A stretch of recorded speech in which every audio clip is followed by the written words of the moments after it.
You made two early strategic decisions on Ukraine.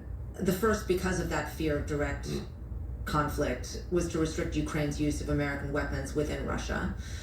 The second was to support Ukraine's military offensive without a parallel diplomatic track to try and end the conflict.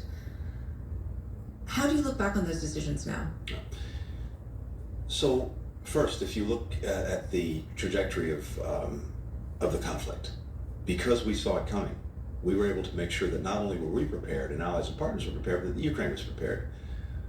We made sure that well before the Russian aggression happened, starting in September, the Russian aggression happened in February, starting in September and then again in December, we quietly got a lot of weapons to Ukraine to make sure that they had in hand what they needed to defend themselves. Things like Stingers, javelins that they could use, that were instrumental in preventing Russia from taking Kyiv, from rolling over the country, erasing it from the map, and indeed pushing the Russians back.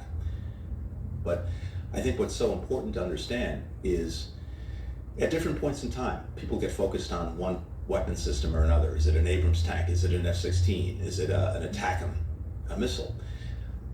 What we've had to look at each and every time is not only should we give this particular system to the Ukrainians, but do they know how to use it? Do they have the requisite training? Can they maintain it? Is it part of a coherent plan? All of those things factored into the decisions we made on what to give them and when to give it. But in each and every time, it was to make sure that they had what they needed to defend themselves. In terms of diplomacy, look, we've exerted extraordinary diplomacy in bringing and keeping together more than 50 countries, not only in Europe, but well beyond, in support of Ukraine and in defense of these principles that Russia also attacked back in February of that year. Look, I worked very hard in the lead up to the war, including meetings with my Russian counterpart, Sergei Lavrov, in Geneva a couple of months before the war, trying to find a way to see if we could prevent it, trying to test the proposition whether this was really about Russia's concerns for its security, concerns somehow about Ukraine and the threat that it posed, or NATO and the threat that it posed, or whether this was about what it in fact is about, which is Putin's imperial ambitions and the desire to recreate a greater Russia, to subsume Ukraine back into Russia. But we had to test that proposition, and we were intensely engaged diplomatically with Russia. Since then, had there been any opportunity to engage diplomatically in a way that could end the war on just and durable terms, we would have been the first to seize them. Unfortunately, at least till this moment, we haven't seen any signs that Russia's been genuinely prepared to engage. I hope that changes. However, Ukraine has been left in this position now where a new administration is coming in, have a very different view of the conflict, and one could argue that Ukraine is not in a terribly strong position to be able to navigate what comes next. We know that President-elect Trump has members of people that surround him that are very willing to see Ukraine cede territory to Russia. There has been no parallel diplomatic track, and the weapons are probably going to be drying up. So, I mean, do you feel like you've left Ukraine in the strongest position that you could have, or were there things that you could have done differently?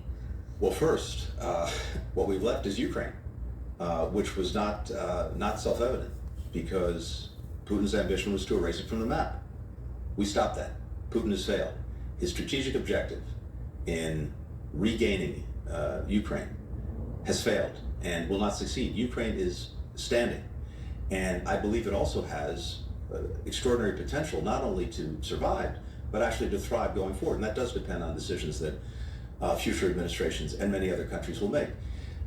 Right now, as I'm looking at this, I think the real measure of success is whether going forward Ukraine will continue to stand strong as an independent country, increasingly integrated with Western institutions, and able to stand on its own feet militarily, economically, democratically. And in each of those areas, we put Ukraine on a trajectory to do that. Do you think it's time to end the war, though?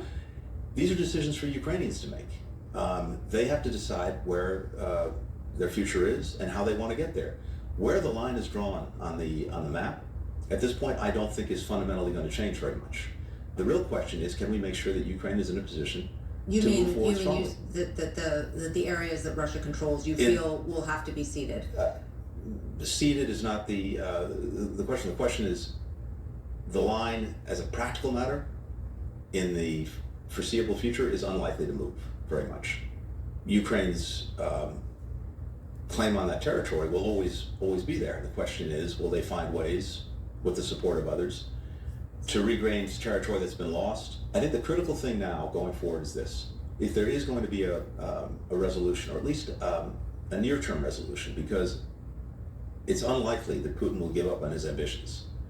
If there's a ceasefire, then in Putin's mind, the ceasefire is likely to give him time to rest, to refit, to reattack at some point in the future.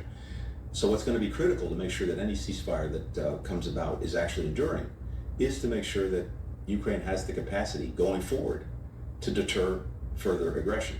And that can come in many forms. It could come through NATO, and we put Ukraine on a path to NATO membership. It could come through security assurances, commitments, guarantees by different countries to make sure that Russia knows that if it reattacks, it's going to have a big problem. That, I think, is going to be critical to making sure that any deal that's negotiated actually endures, and then allows Ukraine the space, the time to grow strong as a country. It's